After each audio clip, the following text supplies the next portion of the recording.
जय श्री राधे कृष्ण।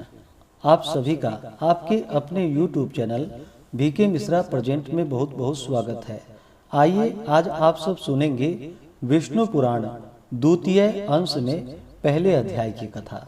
अब तक आपने विष्णु पुराण प्रथम अंश में 1 से लेकर के 22 अध्याय कथा को श्रवण किया। अगर नहीं सुना हो तो चैनल पे विष्णु पुराण अंश 1 के नाम से प्लेलिस्ट बनाया गया है। आप वहां से पिछले अध्यायों का कथा श्रवण कर सकते हैं।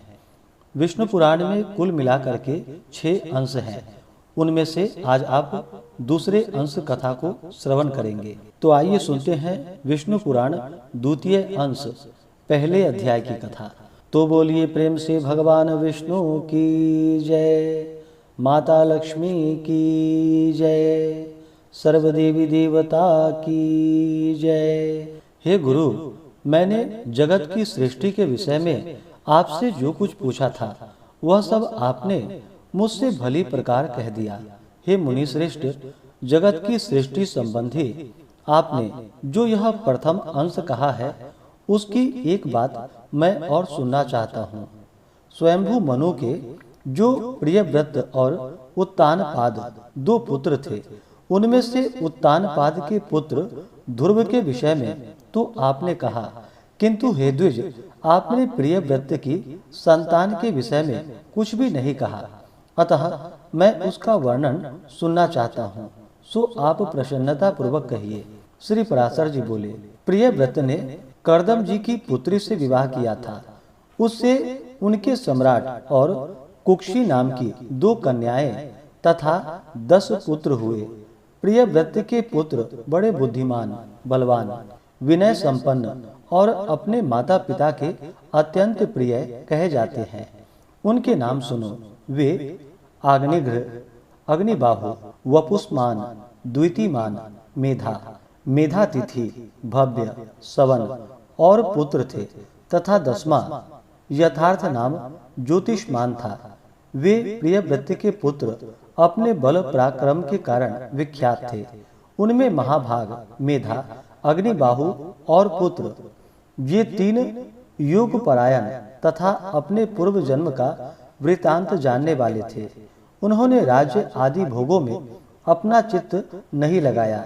हे मुने, वे निर्मल चित्त और कर्म फल की इच्छा से रहित थे तथा समस्त विषयों में सदा न्यायाकुल ही प्रवृत्त होते थे।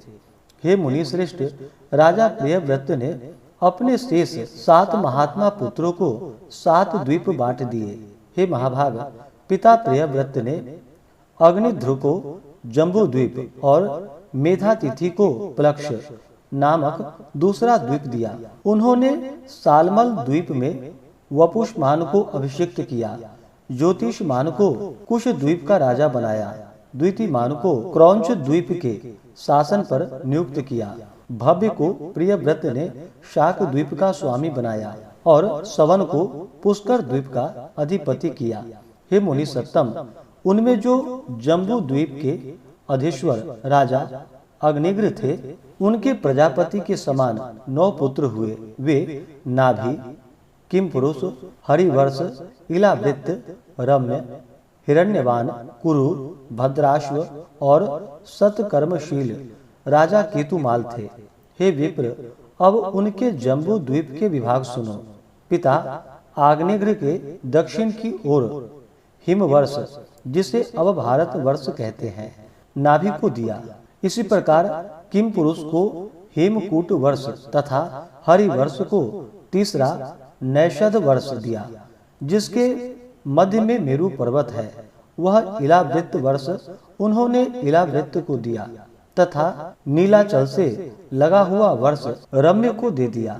पिता अग्निघ्र ने उसका उत्तरवर्ती श्वेत वर्ष हिरण्यवान को दे दिया तथा जो वर्ष श्रृंगवान पर्वतों के उत्तर में स्थित है वह कुरु को, और जो मेरु के पूर्व में स्थित है वह भद्राश्व को दिया तथा केतुमाल को गंधमादन वर्ष दिया। इस प्रकार राजा आग्निघ्र ने अपने पुत्रों को ये वर्ष दिए। हे मैत्रेय, अपने पुत्रों को इन वर्षों में अभिषिक्त कर वे तपस्या के लिए शालग्राम नामक महापवित्र क्षेत्र को चले गए। हे महामुने, किम पुरुष आदि जो 8 वर्ष हैं, उनमें सुख की बहुलता है और बिना यत्न के स्वभाव से ही समस्त भोग सिद्धियां प्राप्त हो जाती है। उनमें किसी प्रकार के विपर्यय, असुख या अकाल मृत्यु आदि तथा जरा मृत्यु आदि कोई भय नहीं होता और न धर्म अधर्म अथवा उत्तम अधम और मध्यम आदि का ही भेद है। उन 8 वर्षों में कभी कोई युग परिवर्तन भी नहीं होता। महात्मा नाभि का हिम नामक वर्ष था। उनके मेरु देवी से अतिशय कांतिमान ऋषभ नामक पुत्र हुआ। ऋषभ जी से भरत का जन्म हुआ, जो उनके 100 पुत्रों में सबसे बड़े थे।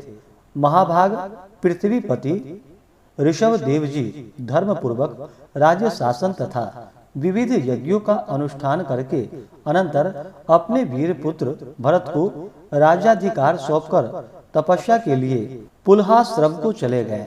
महाराज ऋषभ ने वहां भी वानप्रस्थ आश्रम की विधि से रहित हुए निश्चय पूर्वक तपस्या की तथा नियम अनुकूल यज्ञानुष्ठान किए।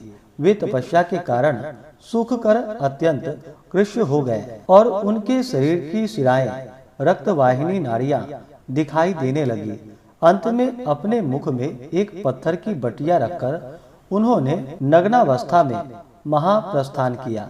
पिता ऋषभ देव जी ने वन जाते समय अपना राज्य भरत जी को दे दिया। अतः तब से यह हिमवर्ष इस लोक में भारत वर्ष नाम से प्रसिद्ध हुआ। भरत जी के सुमति नामक परम धार्मिक पुत्र हुआ। पिता भरत ने यज्ञानुष्ठान पूर्वक यथेच्छ राज्य सुख भोग कर उसे सुमति को सौंप दिया। हे महामुने, महाराज भरत ने पुत्र को राज्य लक्ष्मी सौंपकर योगाभ्यास में तत्पर हो अंत में शालग्राम क्षेत्र में अपने प्राण छोड़ दिए। फिर इन्होंने योगियों के पवित्र कुल में ब्राह्मण रूप से जन्म लिया। हे मैत्रेय, इनका वह चरित्र मैं तुमसे फिर कहूंगा। तदंतर सुमति के वीर्य से इंद्रद्युम्न का जन्म हुआ। उससे परमेष्ठी और परमेष्ठी का पुत्र प्रतिहार हुआ। प्रतिहार के प्रतिहर्ता नाम से विख्यात पुत्र उत्पन्न हुआ तथा प्रतिहर्ता का पुत्र भव, भव का उद्गीत और उद्गीत का पुत्र अति समर्थ प्रस्ताव हुआ। प्रस्ताव का पृथु, पृथु का नक्त और नक्त का पुत्र गय हुआ। गय के नर और उसके विराट नामक पुत्र हुआ। उसका पुत्र महावीर्य था।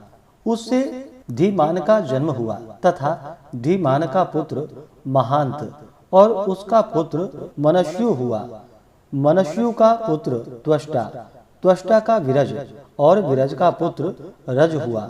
हे मुने, रज के पुत्र शतजीत के 100 पुत्र उत्पन्न हुए। उनमें वृषभग ज्योति प्रधान था। उन 100 पुत्रों में यहाँ की प्रजा बहुत बढ़ती गई।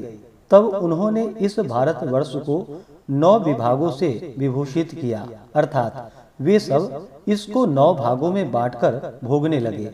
उन्हीं के वंशधरों ने पूर्व काल में कृत त्रेतादि युग कर्म से 71 युग पर्यंत इस भारत भूमि को भोगा था।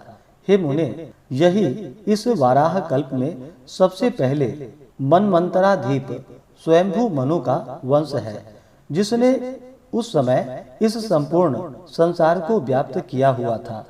इस प्रकार से श्री विष्णु पुराण द्वितीय अंश में पहले अध्याय की कथा पूर्ण हुई।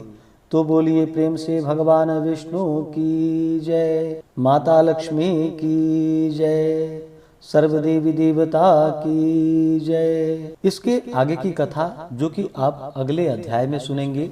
इसी प्रकार से ज्ञानवर्धक जानकारियाँ प्राप्त करते रहने के लिए, व्रत पूजा के बारे में जानने के लिए, कथा को सुनने के लिए चैनल पे अगर आप पहली बार आए हैं तो चैनल को लाल बटन दबा करके सब्सक्राइब करें, साथ में बेल आइकन घंटी को दबाएं ताकि आने वाली वीडियो का नोटिफिकेशन आपको समय से मिलता रहे। वीडियो को लाइक करें, शेयर करें। सुखी रहें और स्वस्थ रहें।